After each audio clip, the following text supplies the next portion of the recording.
Do you remember the moment when crypto started making sense to you? For me, it was when I realized that there was much more to cryptocurrency than just Bitcoin. There are thousands of other coins, tokens, and decentralized applications with their own unique use cases and characteristics. Now, I remember that when I first tried telling my friends and family about this enormous ecosystem, it flew right over their heads. And that's part of why I decided to start this channel. Education is the key to the mass adoption of cryptocurrency, but the start of that crypto learning curve can be steep for the fiat sheep. Concepts like blockchain, mining, and staking are hard to understand and even harder to explain in simple terms, as I'm sure many of you can attest. This can be a problem when you're trying to help your friends, family, and significant other understand where all your money is going and why. So, that's why today I'm going to tell you how to explain complex crypto concepts in a way they will understand, and even how to answer the questions and address the concerns you're likely to get. Before we proceed, there is a disclaimer you must heed. I am going to tell you many things today, but none of it is financial advice because that would be lame. I prefer to give you the knowledge you crave to find your own way out of being a wage slave. If this is your first encounter with the Bureau, my name is Guy and I'm a crypto hero. I put the highest quality crypto content on this site to counter the FUD and the Moonboy hype. News, reviews, coins, tokens, tutorials, tools, and more. It all comes jam-packed with entertainment, so you won't get bored. If you want to join me in my crypto fight, subscribe to the channel and ping the notification bell that shows up on the right. If you look down, you'll see there are a bunch of timestamps in the video timeline that you can use to skip around. Remember that watching the whole way through will help this content get found. Well, that's my intro shtick. Now let me tell you how you can help others make crypto click. If my personal experience is anything to go by, the first question you probably get when you start talking about cryptocurrencies with friends and family is, what the hell is cryptocurrency? Well, here's how I answer that question. Put simply, cryptocurrencies are like regular currencies, except they're entirely digital. Each individual cryptocurrency coin is fundamentally just a collection of numbers and letters. This sounds complicated, but it's actually not far off from what we see with currencies today. Here's what I mean by that. Almost every physical money bill on the planet has a unique serial number. This serial number corresponds to information like when the bill was printed, where it was printed, and so on. In theory, a record of all money bills that have ever been printed and where they are is kept by a central bank, which shares this information with smaller banks and the government. If you have a debit card or credit card, you'll know that you have an account number on there as well. You also have a password or PIN number that you use to access the money in that account. Your bank branch knows your account number and your name because you had to provide your personal information to open an account. This info is also shared with the central bank and government. Now, let's say you have a $20 bill with the serial number ABC, and your bank account number is 123. When you deposit that bill into your bank account, your bank branch, the central bank, and the government will see and confirm that the $20 bill ABC has been moved into bank account number 123. This is almost exactly how cryptocurrencies work. Each individual cryptocurrency coin is like the serial number you see on a physical bill, just without the physical bill. Just like regular bills, almost every cryptocurrency can be divided into smaller pieces. In the case of Bitcoin, each BTC can be divided into 100 million pieces called satoshis, which are like cents to a dollar. A cryptocurrency wallet address is like a bank account, except that there's no physical card that goes along with it. It's just an account number. Because you don't need to provide any personal information to create a cryptocurrency wallet, this means that your identity is not attached to your crypto wallet like a bank account is. Most importantly, any cryptocurrency held in your personal wallet is held directly by you, not custodied by a bank like regular money in a bank account. This means that nobody can shut down your cryptocurrency wallet or block your transactions because you have total control over that account at all times. Now, the trade-off here is that if you lose access to your cryptocurrency wallet or forget to write down the recovery phrase you get when you make one, well, you'll lose your cryptocurrency forever. Instead of banks and the government keeping track of everyone's bills and bank account balances, these records are stored across all the computers connected to a cryptocurrency network. These transactions and account balances are public and can be viewed by anyone using something called a blockchain explorer. Because computers can earn cryptocurrency for processing transactions on a cryptocurrency network, this incentivizes more computers to join the network to process transactions and earn cryptocurrency. This makes cryptocurrency networks secure because there is no single point of failure.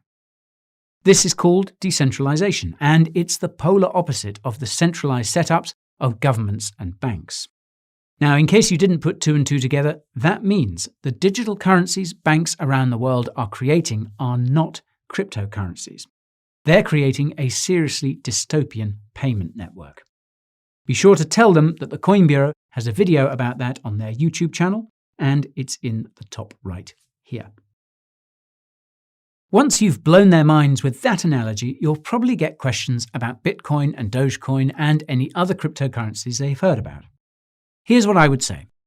While you've probably heard of Bitcoin and Dogecoin, there are actually thousands of cryptocurrencies, just like there are hundreds of different regular currencies: US dollars, euros, Chinese yuan, and so on. The crazy thing is that every cryptocurrency is different, and not all of them are designed to be a currency you would actually use for everyday transactions. Broadly speaking, there are two types of cryptocurrencies: coins and tokens. Now, cryptocurrency coins belong to cryptocurrency networks that were built from the ground up. And by from the ground up, I mean that someone spent a lot of time and a lot of money putting together the code required to create a safe and reliable cryptocurrency network. Cryptocurrency coins are the cryptocurrencies given to computers when they process transactions for a cryptocurrency network. For example, BTC is a cryptocurrency coin because the Bitcoin network was built from the ground up, and BTC is given to the computers that process transactions for the Bitcoin network. Because cryptocurrency networks are so hard to make from scratch, only a few dozen cryptocurrencies are actually coins. The rest are cryptocurrency tokens. In contrast to cryptocurrency coins, crypto tokens are easy to make and can often be created in a matter of minutes with little to no effort. This is why there are tens of thousands of tokens.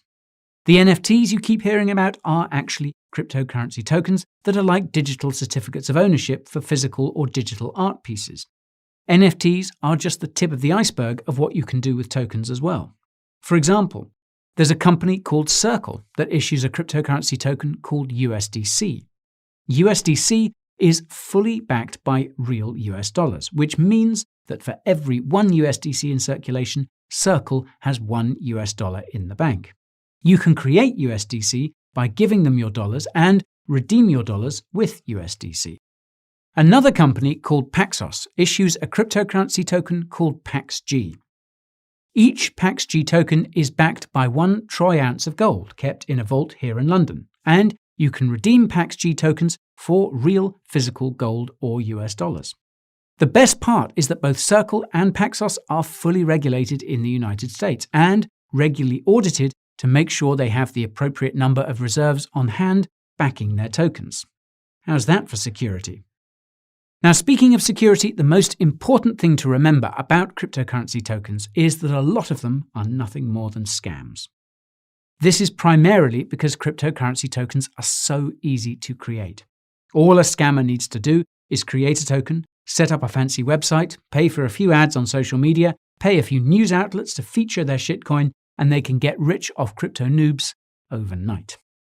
Naturally, the next question your crypto-curious compatriots are likely to croak is a timeless classic. Are cryptocurrencies safe? After all, I heard they're used by scammers and criminals, and I keep reading about all of these cryptocurrency hacks. Well, this is usually my response to these sorts of questions and comments. Whether a cryptocurrency is safe or not ultimately depends on the context. For starters, not all cryptocurrencies are created equal. Some cryptocurrencies are built to prioritize speed over security, and usually the consequences of that play out quite quickly. Luckily for us, there are always hackers somewhere looking to crack cryptocurrency networks so they can trick them into creating new coins or tokens out of thin air to sell for a fancy profit. Now, this might sound scary, but it's no different to what happens to banks and corporations on a daily basis. When hackers succeed, the affected company usually beefs up its cybersecurity. The same goes for cryptocurrencies. This means that most cryptos that have been around for years are robustly battle-tested as a consequence of always being under attack by bad actors. If you're not convinced, well, consider this. As I mentioned earlier, some cryptocurrency networks are made up of computers spread out around the world that are constantly double-checking transaction histories and account balances. If you wanted to corrupt a cryptocurrency network, you would have to hack more than half of all the computers connected to the network at the same time in order to do it. This is impossible to do if you have a cryptocurrency network like Bitcoin that has millions of computers spread around the world. That said, some cryptocurrency networks have fewer computers processing transactions and are therefore more vulnerable to attack. The same rule applies to centralized cryptocurrency services like cryptocurrency exchanges, which is where most crypto hacks have happened. These are much easier and more lucrative to exploit than an individual cryptocurrency wallet, which is insanely secure. That's why you should always keep your crypto on your own personal wallet wherever possible, and only keep it on an exchange when you're trading or cashing out. And when it comes to self-custody, nothing beats a hardware wallet. I have a list of the best ones on the market, which you can watch by hitting that link in the top right. When it comes to criminal activities, it is true that ransom demands made by hackers often involve some kind of cryptocurrency. While the cryptocurrency these hackers demand is often Bitcoin, they almost always exchange that Bitcoin for a privacy-oriented cryptocurrency like Monero as soon as they can. This is because Bitcoin and most other cryptos have publicly viewable transactions and wallet balances. This makes Bitcoin transactions very easy to trace by authorities, even more than regular currencies. So it makes no sense for criminals to actively use and hold a currency that's so easily tracked. Cryptocurrencies like Monero are completely private, and even the US government can't crack its encryption, which is seriously impressive if you think about it. In sum then, the overwhelming majority of cryptocurrencies are not used for criminal purposes. There are just a handful of cryptos that are actively used by criminals. The real risk when it comes to crypto relates to investing. Cryptocurrencies are extremely volatile, meaning their prices can go up or down by up to 50% in a day. Investing too much in crypto can be extremely dangerous, especially when you push your luck with something called leverage trading, which basically uses borrowed money. That's why you should only invest what you're willing to lose and not a penny more. Not financial advice, of course. Assuming it hasn't been asked already, the next question that will land in your lap will be along the lines of, why are cryptocurrencies so volatile? What gives them any value to begin with? Here's my counter. What gives the money in your wallet or in your bank any value? Now, once upon a time, it was backed by gold, but that changed, and since then, all state-issued currencies around the world have been losing value. This is because the only thing that backs dollars and euros is ultimately the trust we have in the governments that issue those currencies, and that trust has been eroding for decades.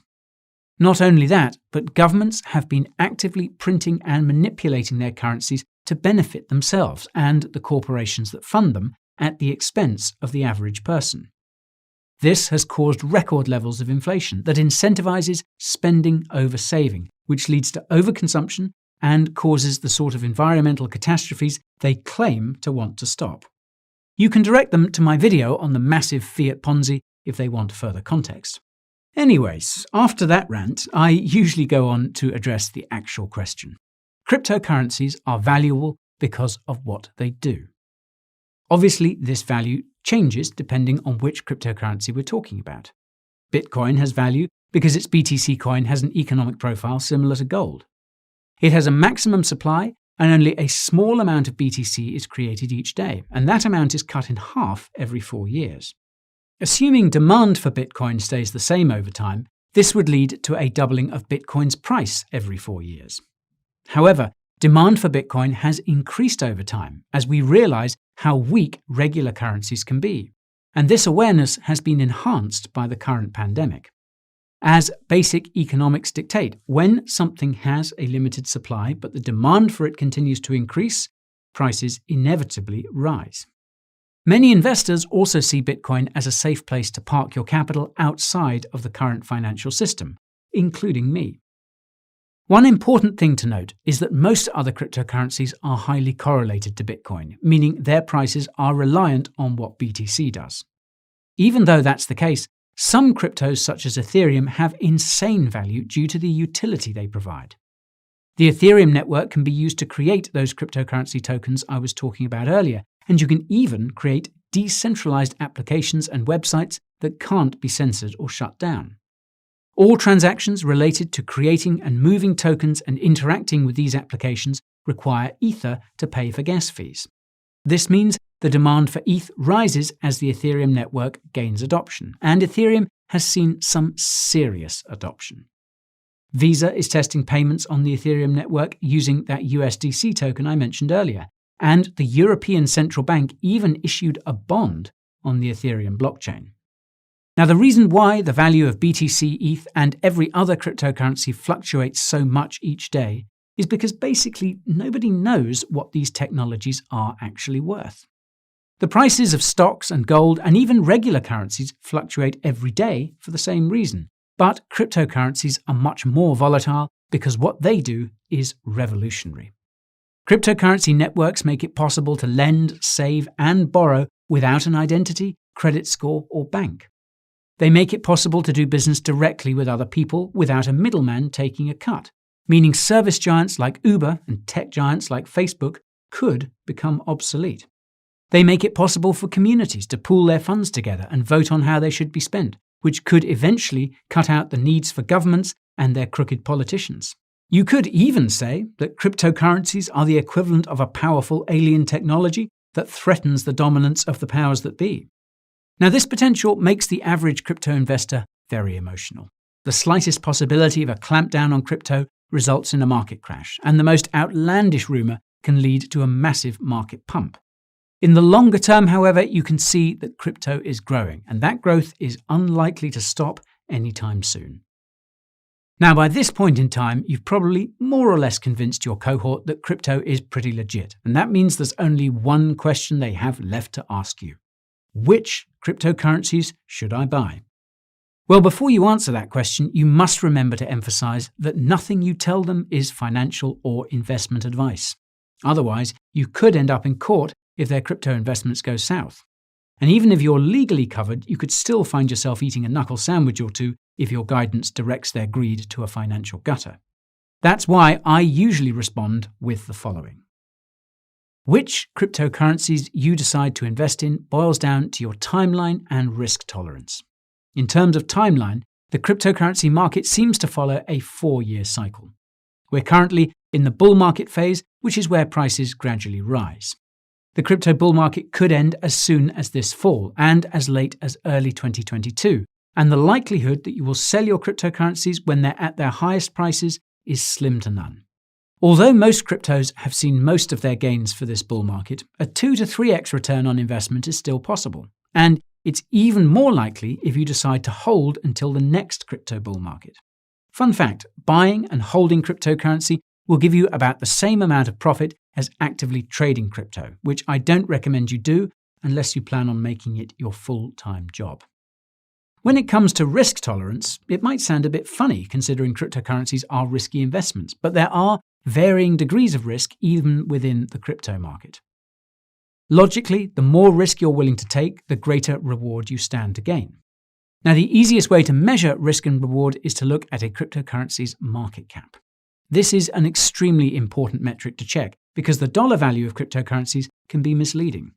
A cryptocurrency's market cap is calculated by the current value of that coin or token times its circulating supply. The reason why Dogecoin is ranked so high is because it has a circulating supply of 130 billion. And when you multiply that by Dogecoin's 30-cent price, you get a $40+ billion market cap. Now, you might think that Dogecoin presents you with an easy opportunity to get rich quick, but getting to just $1 would require an additional $80 billion of active investment, and that isn't all that likely to happen. As a rule of thumb, the smaller the market cap, the more potential that cryptocurrency has to grow, regardless of its dollar value. That's because it takes less money to increase its value. Now, to use an extreme example, Yearn Finance's Wi-Fi token is worth more than Bitcoin, but its market cap is 20 times smaller than Dogecoin's, meaning it would take less capital to push up the price of Wi-Fi.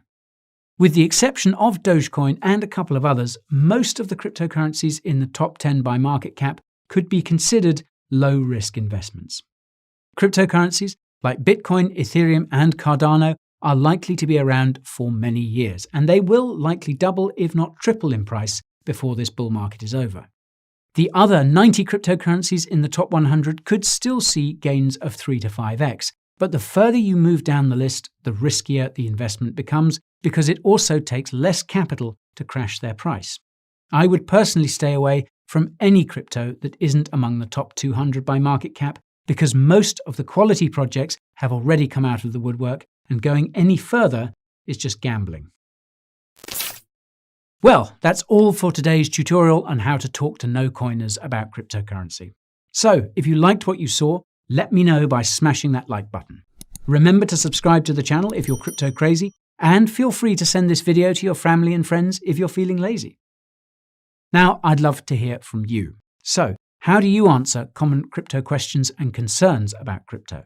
Let me know by dropping me a comment below. While you wait for my next flick to hit the tube, here's what you should do. Follow me on Twitter, TikTok, and Instagram, and get your daily dose of crypto updates by joining my free channel on Telegram. If you feel like you're falling behind the crypto market, subscribing to my weekly newsletter is the perfect way to keep up the pace.